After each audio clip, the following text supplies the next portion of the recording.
Welcome back to my channel. Pooja kitchen ವ್ಲಾಗ್ಗೆ ಸ್ವಾಗತ. ದಿಢೀರಾಗಿ ಮಾಡುವಂಥ ಚಿಕನ್ ಪೆಪ್ಪರ್ ಡ್ರೈನ ನಾನು ನಿಮಗೆ ತೋರಿಸ್ತಾ ಇದ್ದೀನಿ. ತುಂಬ ಸಿಂಪಲ್ಲಾಗಿದೆ.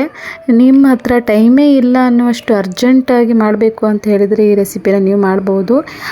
ಈ ಚಿಕನ್ ಪೆಪ್ಪರ್ ಡ್ರೈ ತುಂಬ ಬೇಗನೆ ಆಗುತ್ತೆ, ಬೇಗನೆ ಮಾಡ್ಕೋಬೋದು ಕೂಡ. ಇಷ್ಟು ರುಚಿಯಾಗಿ, ಇಷ್ಟು ಟೇಸ್ಟಿಯಾಗಿ, ಇಷ್ಟು ಬೇಗ ಆಯಿತಾ ಅಂತ ನೀವೇ ಹೇಳ್ತೀರಾ. ನಾನು ಹೇಗೆ ತೋರಿಸ್ತೀನೋ ರೆಸಿಪಿನ ಹಾಗೆ ಮಾಡಿ, ತುಂಬ ಚೆನ್ನಾಗಿರುತ್ತೆ.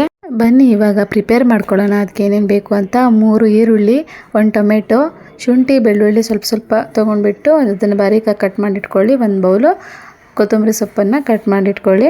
ಹಾಗೆ ಒಂದು ಕಡಾಯಿ ಅಥವಾ ಪ್ಯಾನನ್ನು ತೊಗೊಳ್ಳಿ. ಅದಕ್ಕೆ 5ರಿಂದ 6 ಸ್ಪೂನನ್ನು ಎಣ್ಣೆಯನ್ನು ಹಾಕಿ, ಎಣ್ಣೆ ಹಾಕಿದ ಮೇಲೆ ಅದಕ್ಕೆ ನಾವು ಬಾರೀಕಾಗಿ ಕಟ್ ಮಾಡ್ಕೊಂಡಿರುವಂಥ ಶುಂಠಿ ಹಾಗೂ ಬೆಳ್ಳುಳ್ಳಿನ ಡೀಪ್ ಫ್ರೈ ಮಾಡಿ ಚೆನ್ನಾಗಿ ಫ್ರೈ ಆಗ್ತಿದ್ದ ಹಾಗೆ ಅದಕ್ಕೆ ನೀವು ಕಟ್ ಮಾಡ್ಕೊಂಡಿರೋ ಹಸಿಮೆಣಸನ್ನು ಹಾಕಿಬಿಟ್ಟು ಚೆನ್ನಾಗಿ ಫ್ರೈ ಮಾಡಿ, ಎರಡು ಕೂಡ ತುಂಬ ಬ್ರೌನ್ ಕಲರ್ ಬರೋ ತನಕ ನೀವು ಅದನ್ನು ಚೆನ್ನಾಗಿ ಫ್ರೈ ಮಾಡ್ಕೊಳ್ಳಿ. ಇದು ಚಪಾತಿಗೆ, ರೊಟ್ಟಿಗೆ ಹಾಗೂ ಅನ್ನಕ್ಕೆ ತುಂಬ ಟೇಸ್ಟಿಯಾಗಿರುತ್ತೆ. ನೀವು ಅದಕ್ಕೋಸ್ಕರ ನಾನು ಬೇಗನೆ 15 ನಿಮಿಷದಲ್ಲೇ ಆಗುವಂಥ ರೆಸಿಪಿನ ಹೇಳ್ತಾ ಇದ್ದೀನಿ. ಬೇಗ ಮಾಡ್ಕೊಳ್ಬೋದು ನೀವು. ಫ್ಲೇವರ್ ಇನ್ನೂ ತುಂಬ ಚೆನ್ನಾಗಿ ಬೇಕು ಅನ್ನೋರು 1 ಸ್ಪೂನ್ ತುಪ್ಪ ಅಥವಾ ಬಟರ್ ಏನಾದರೂ ಹಾಕ್ಕೋಬೋದು ನೀವು. ತುಂಬ ಟೇಸ್ಟಿಯಾಗಿ ಬರುತ್ತೆ ಅದು. ಈ ರೀತಿ ಸಿಂಪಲಾಗಿ ಮಾಡ್ಕೋಬೋದು ನೀವು. ಹಾಗೆ ನಾವು ಕಟ್ ಮಾಡ್ಕೊಂಡಿರುವಂತಹ ಈರುಳ್ಳಿನ ಅದಕ್ಕೆ ಆ್ಯಡ್ ಮಾಡಿಬಿಟ್ಟು ಚೆನ್ನಾಗಿ ಫ್ರೈ ಮಾಡ್ತಾಯಿರಿ. ತುಂಬ ದೊಡ್ಡ ಫ್ಲೇಮಲ್ಲಿ ಇಟ್ಕೊಳ್ಳೋಕೆ ಹೋಗಬೇಡಿ, ಬೇಗ ಇದಾಗಿಬಿಡುತ್ತೆ, ಬ್ಲ್ಯಾಕ್ ಆಗಿಬಿಡುತ್ತೆ. ಸೊ ಅದಕ್ಕಾಗಿ ಅದು ಚೆನ್ನಾಗಿ ಬರಲ್ಲ ಟೇಸ್ಟ್. ಸೊ ಮೀಡಿಯಮ್ ಫ್ಲೇಮಲ್ಲಿ ಇಟ್ಕೊಳ್ಳಿ. ಇದನ್ನು ಚೆನ್ನಾಗಿ ಫ್ರೈ ಮಾಡಿಕೊಂಡು ಮಾಡ್ತಾನೆ ಇರಬೇಕು ನೀವು. ಹಾಗೆ ನನ್ನ ಈ ರೆಸಿಪಿ ಮಾಡ್ತಾ ಇರೋ ರೀತಿ ನಿಮಗೆಲ್ಲ ತುಂಬ ಇಷ್ಟ ಆಗಿದ್ದರೆ ಶೇರ್ ಮಾಡಿ, ಕಮೆಂಟ್ ಮಾಡಿ, ಸಬ್ಸ್ಕ್ರೈಬ್ ಮಾಡ್ಕೊಳ್ಳಿ. ಯಾರು ಹೊಸದಾಗಿ ನೋಡ್ತಾ ಇರೋರು ನನ್ನ ಚಾನೆಲ್ನ ಸಬ್ಸ್ಕ್ರೈಬ್ ಮಾಡ್ಕೊಳ್ಳಿ. ನಾನು ತೋರಿಸ್ಕೊಡ್ತಾ ಇರೋ ರೀತಿ ನಿಮಗೆಲ್ಲರಿಗೂ ತುಂಬ ಇಷ್ಟ ಆಗಿರುತ್ತೆ ಅಂತ ಅಂದ್ಕೋತೀನಿ. ನೋಡಿ, ಈ ರೀತಿ ಕಲರ್ ಬರ್ತಾ ಇದೆ.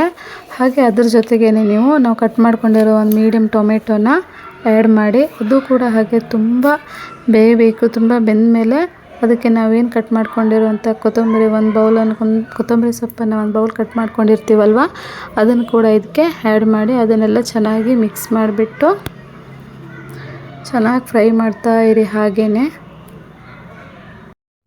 ಇದೇ ರೀತಿ ಚೆನ್ನಾಗಿ ಮಿಕ್ಸ್ ಮಾಡ್ತಾನೆ ಇರಿ. ಹಾಗೆ ಒಂದು 5 ನಿಮಿಷ ನೋಡಿ ಗೈಸ್, ಈ ರೀತಿಯಾಗಿ ತುಂಬ ಚೆನ್ನಾಗಿ ಬೆಂದಿದೆ ಅದು. ಆಮೇಲೆ ನಾವು ಅದಕ್ಕೆ 1 ಸ್ಪೂನನ್ನು ಅರಿಶಿನ ಪುಡಿಯನ್ನು ಹಾಕ್ಕೊಳ್ಳೋಣ. ಹಾಗೆ ಒಂದು ಅರ್ಧ ಸ್ಪೂನು ಗರಂ ಮಸಾಲನ ಆ್ಯಡ್ ಮಾಡಿದ್ದೀನಿ. ಹಾಗೆ 1 ಸ್ಪೂನು ಪೆಪ್ಪರ್ ಪೌಡ್ರನ್ನು ಹಾಕಿದ್ದೀನಿ. ಸ್ವಲ್ಪ ಜಾಸ್ತಿನೇ ಹಾಕ್ಕೊಳ್ಳಿ, ಯಾಕಂದರೆ ನಾವು ಅದು ಮಾಡ್ತಿರೋದೇ ಪೆಪ್ಪರ್ ಡ್ರೈ ಅಲ್ವಾ. ಸೊ ಅದಕ್ಕೋಸ್ಕರ ನಾನು ಕೊರಿಯಂಡರ್ ಪೌಡರನ್ನು, ಅಂದರೆ ಕೊತ್ತಂಬರಿ ಪೌಡ್ರನ್ನು ಹಾಕ್ತಾಯಿದ್ದೀನಿ, 1 ಚಿಟಿಕೆ ಆಗುವಷ್ಟು, ಸ್ವಲ್ಪ ಫ್ಲೇವರಿಗೆ. ನೀವು ಬೇಡ ಅನ್ನೋರು ಸ್ಕಿಪ್ ಮಾಡ್ಕೋಬೋದು. ತುಂಬ ಚೆನ್ನಾಗಿ ಬರುತ್ತೆ ಅದು ಹಾಕೋದ್ರಿಂದ. ಇದೇ ರೀತಿ ಚೆನ್ನಾಗಿ ಫ್ರೈ ಮಾಡ್ತಾಯಿರಿ. ಅದರ ಹಸಿ ವಾಸನೆ ಹೋಗಬೇಕು ಪೌಡ್ರದ್ದು, ಅಲ್ಲಿ ತನಕ ನೀವು ಚೆನ್ನಾಗಿ ಫ್ರೈ ಮಾಡ್ತಾಯಿರಿ. ನೋಡಿ, ಫ್ರೈ ಆಗಿದೆ. ಈಗ ಅದಕ್ಕೆ ಚಿಕನನ್ನು ಆ್ಯಡ್ ಮಾಡಿ ನೋಡಿ, ಈ ರೀತಿಯಾಗಿ ಚೆನ್ನಾಗಿ ಎಲ್ಲ ಕಡೆ ಮಸಾಲೆ ತಾಗೋ ರೀತಿಯಲ್ಲಿ ಅದನ್ನು ಚೆನ್ನಾಗಿ ಮಿಕ್ಸ್ ಮಾಡ್ಕೋಬೇಕು.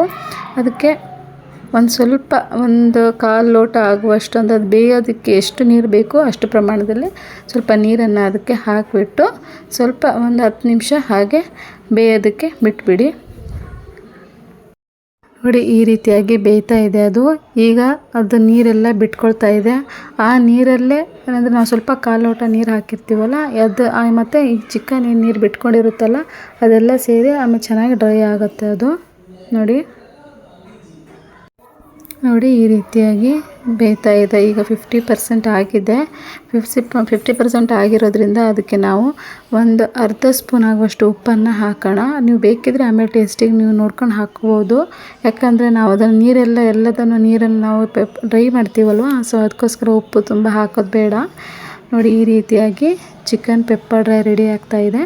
ನೋಡಿ ಎಷ್ಟು ಬೆಂದಿದೆ, ಸಾಕು, ರೆಡಿಯಾಗಿದೆ. ಹಾಗೆ ಲಾಸ್ಟಲ್ಲಿ ಅದಕ್ಕೆ ಕೊರಿಯಂಡರ್ ಪೌಡ್ರನ್ನು, ಕೊತ್ತಂಬರಿ ಸೊಪ್ಪನ್ನು ಆ್ಯಡ್ ಮಾಡಿಬಿಟ್ಟು ನಾನು ಗ್ಯಾಸನ್ನು ಆಫ್ ಮಾಡ್ತಾಯಿದ್ದೇನೆ.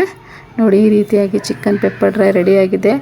ನಿಮಗೆ ಇಷ್ಟ ಆಗಿದ್ದರೆ ಲೈಕ್ ಮಾಡಿ, ಇನ್ನೊಂದು ಸಲ ಕೇಳ್ಕೊಳ್ತಾ ಇದ್ದೀನಿ, ಚೆನ್ನಾಗಾಗಿದ್ದರೆ ಕಮೆಂಟ್ ಮಾಡಿ, ಸಬ್ಸ್ಕ್ರೈಬ್ ಮಾಡಿಕೊಳ್ಳಿ. ಧನ್ಯವಾದಗಳು.